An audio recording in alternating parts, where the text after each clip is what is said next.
بسم الله الرحمن الرحيم نحمده ونصلي على رسوله الكريم أما بعد السلام عليكم ورحمة الله وبركاته. Today we will try to summarize what we've covered so far by looking also at verse number 3, 4 and 5 in the Qur'an in Surah Al-Iqra. So اقرأ باسم ربك الذي خلق الإنسان من علق. The next verse اقرأ وربك الأكرم. Read and your Lord is the most generous. اقرأ وربك الأكرم. Then Allah says الذي علم بالقلم, who taught by the pen. علم الإنسان ما لم يعلم, and he taught man what he did not know. So there's a lot going on in verse number 3 to 5 of the Qur'an. So اقرأ وربك الأكرم. So read اقرأ وربك الأكرم. Allah repeats this idea of reading once again because it appears at the first word of the Qur'an, but then it appears in the third verse of the Qur'an. اقرأ وربك الأكرم الذي علم بالقلم. So Allah subhanahu wa ta'ala is making an ishara, he's hinting towards his sifa, his attribute of knowledge, of teaching. So ilm is something that is an attribute of Allah. One of the most important attributes of Allah is knowledge. And God's knowledge, Allah's knowledge, is not like human knowledge. What do I mean by that? Well, in many ways, we learn new things every day. Sometimes we forget things. Sometimes we make mistakes. Sometimes we learn something in the future. We'll come to know something. But when we talk about Allah's knowledge, He just knows. It's as simple as that. You can't even say Allah knew, because you're saying Allah knew something in the past. There's no thing in terms of Allah doesn't know about it. Allah just knows everything. It's just the way it is. His knowledge is complete. That's really, really important. But if you understand that as a very basic level, many, many questions that you might have are completely taken away. So when people say, how does Allah know the future? How does Allah know that this person is going to go to Jannah and this person is going to go to the fire? If He didn't know, then what would you say? What kind of God is that? That's what you would say. You can't say God, He doesn't know who's going to go to Jannah. By virtue of being God means that He has to know everything. That's what it means to be God. That He knows who's going to go, who's not going to go. And when we say who's going to go, who's not going to go, that's from our perspective, because that's something that's going to happen in the future. But for Allah, there's no past, present, or future. It's just happened. It's just like Allah is not bound by time. Does that make sense? We use tenses, past, present, or future. For Allah, there is no past, present, or future. He just knows, Jalla wa ala. So this is Allah's knowledge.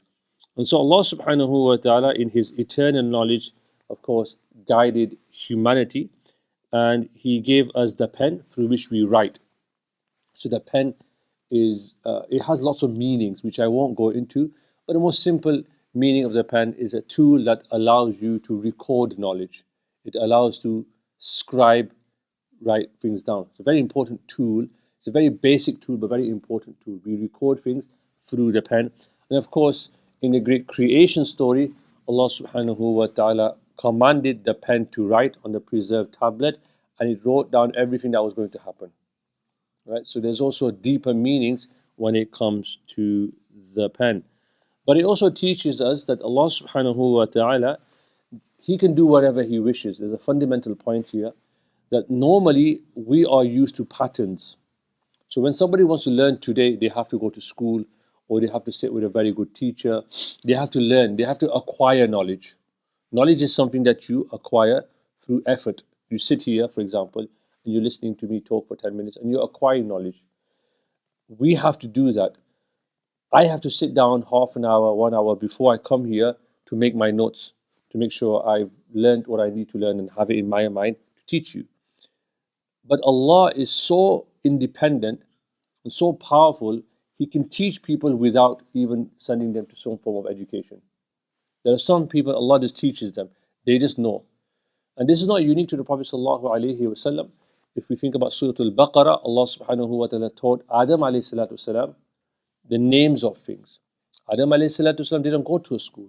He didn't have a teacher. But Allah shows to us that He can do whatever He wishes. And you'll see this in many, many places. To give you another example that's come to my mind, sometimes people ask me, Malana, why is there evil in the world? I get this question asked a lot, especially in university settings, but it's also youngsters. I'm not going to go into it today. But for me, it shows Allah's complete power. How? Allah, on the one hand, creates an angel who can only obey Him. Sahih, we know this from the Qur'an. Now, if Allah just created the angels, what would we say? Anybody can do that. Anybody can create someone that can obey Him. So what does Allah create? Allah also creates evil to show that I can create evil too. I can allow evil to happen. Evil, there's a question around whether evil exists, because evil doesn't exist in itself. We do things to make evil happen. Does that make sense? Yeah, like a car in of itself is not evil, but if you drive it and you kill someone with it intentionally, that's when evil comes. A knife is not evil in of itself, but when does it become evil? When you make a choice to do something with it, and it becomes evil. Can you see? So things inherently are not evil. This iPhone that's recording me, inherently it's not evil. But if I decide to watch bad things on it, then I've brought evil to existence. So Allah subhanahu wa ta'ala Allah subhanahu wa ta'ala creates the angel who can only obey Him. Allah creates another makhluk who is prone to disobedience, jinnat, shayateen. But Allah doesn't stop there, because somebody might get even clever. And they might say, oh, you created a good being, you created a being that can do evil. But what about a being who can do both and has free will? So Allah said, let me show you my power. I can create someone who's very good, I can create someone who's very, very bad, but I can also create someone who I gave free will to a certain extent, a part of my power, that he could choose between two. Did you ever think of it this way? Has anyone taught it to you this way? In 10 minutes I'm giving you this. And this I haven't read anywhere, by the way. This is my own, I wouldn't call it ijtihad, astaghfirullah, but this is my own reflection, because I think about these things all the time when I read the Qur'an. So this is something that I want to share with you, because you see this in the Qur'an. It's very fascinating when you read the Qur'an like this. اقرأ وربك الأكرم الذي علم بالقلم. So in the first few verses of the Qur'an, we are taught three things. Allah subhanahu wa ta'ala's rububiyyah, وَرَبُّكَ الْأَكْرَمُ, that Allah exists and Allah is unique. Tawheed, monotheism, we call it in English. The second thing is the word Khaliq. اقرأ وربك الأكرم الذي علم بالقلم. Before that, اقرأ باسم ربك الذي خلق. The second thing Allah shows to us that He creates everything. He is the creator, the wajibul wujud, the one who exists, like I mentioned a few episodes ago, that He doesn't need anything to bring Him into existence. He just exists by virtue of being God. And that He has taught everyone and gives us knowledge to acquire, to come close to Him. And اقرأ وربك الأكرم, your Lord is generous. Allah talks about His generosity. Generosity is very, very important. Generosity is showing Allah's perfection. That when Allah gives, it has no effect on Allah subhanahu wa ta'ala. Even when we give, when someone comes for chanda or you want to help someone, when you give, you do it for thawab, but sometimes you give because you feel sorry for the person. Sometimes you give because the person came to you, or you watched some 1 minute video on YouTube and it made you feel really sad and sorry. You give something. And even when you give, sometimes you give it because you felt guilty that you couldn't do something you give. But when Allah gives, it's none of that. Allah just gives. Allah's generosity is like this. So one of the things that we should try in our lives is to be generous. I don't just mean generous with your money. Don't worry, I'm not going to ask for money from you right now. So I'm not pleading with you. Be generous with your time. Be generous with your being, like big people. Be good to people. Because this is a sifat of Allah subhanahu wa ta'ala. اقرأ وربك الأكرم.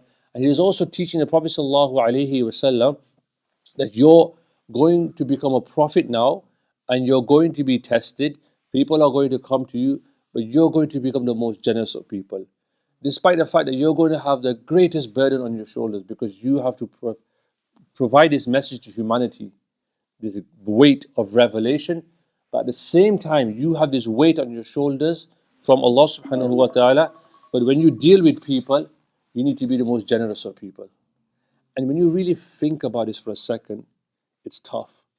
Because you have a lot. In our lives, we have a lot. Every one of us, we have so many burdens, family, bills, this problem, that problem. All of us have our own issues. But when we meet the makhluk of Allah subhanahu wa ta'ala, we meet them with a smile. We meet them graciously. We put it to one side. And so, we all like people who are nice, who are gracious with their time. We don't like people generally who are whinging, complaining. When you ask them, how are you, they start off with, oh, it's all tough. Everybody hates me. No, people don't like that. The Prophet sallallahu alaihi wasallam had so much burden on him, sallallahu alaihi wasallam.